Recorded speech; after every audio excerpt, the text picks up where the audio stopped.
سلام دوستای عزیزم، در ادامه آموزش کیک انار به شکل هندوانه امروز آموزش باتر کریم امریکایی رو داریم که قبلا هم گفتم این مرحله رو میتونیم فقط به عنوان یک آموزش ببینین و روی این کیک اجراش نکنین چون در واقع نیازی نداره. دوستان خواهشی که ازتون دارم اینه که لطف کنین در کنار کامنت های قشنگتون یک کامنت انگلیسی حتی شده یک کلمه اوکی رو برام بفرستین تا یوتیوب شما رو ربات تشخیص نده و حذفتون نکنه. جلوتر از همتون ممنونم.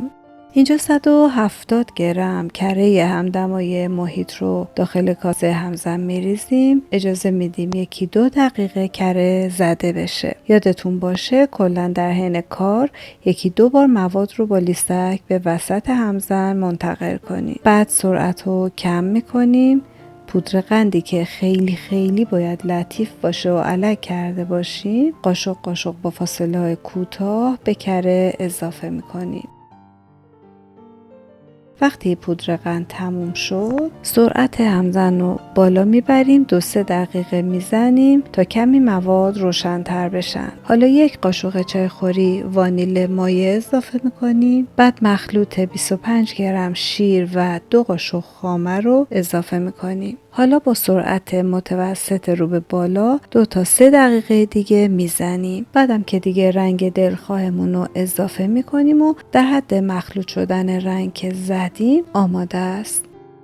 میبینین که بافت نرم و لطیفی داره که برای زیر فوندانت خیلی مناسبه.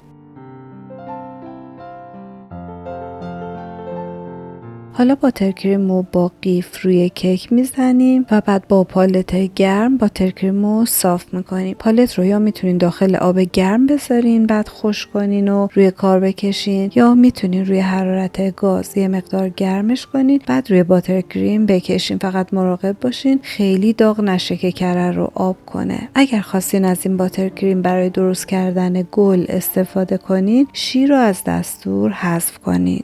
یادتون نره آموزش بعدی رو حتما ببینین. کاور خامه پاستیلیه که یک جایگزین خیلی عالی برای خمیر فوندانته. پس تا آموزش بعدی باهاتون خداحافظی میکنم. مراقب خودتون باشین و خدا نگهدار.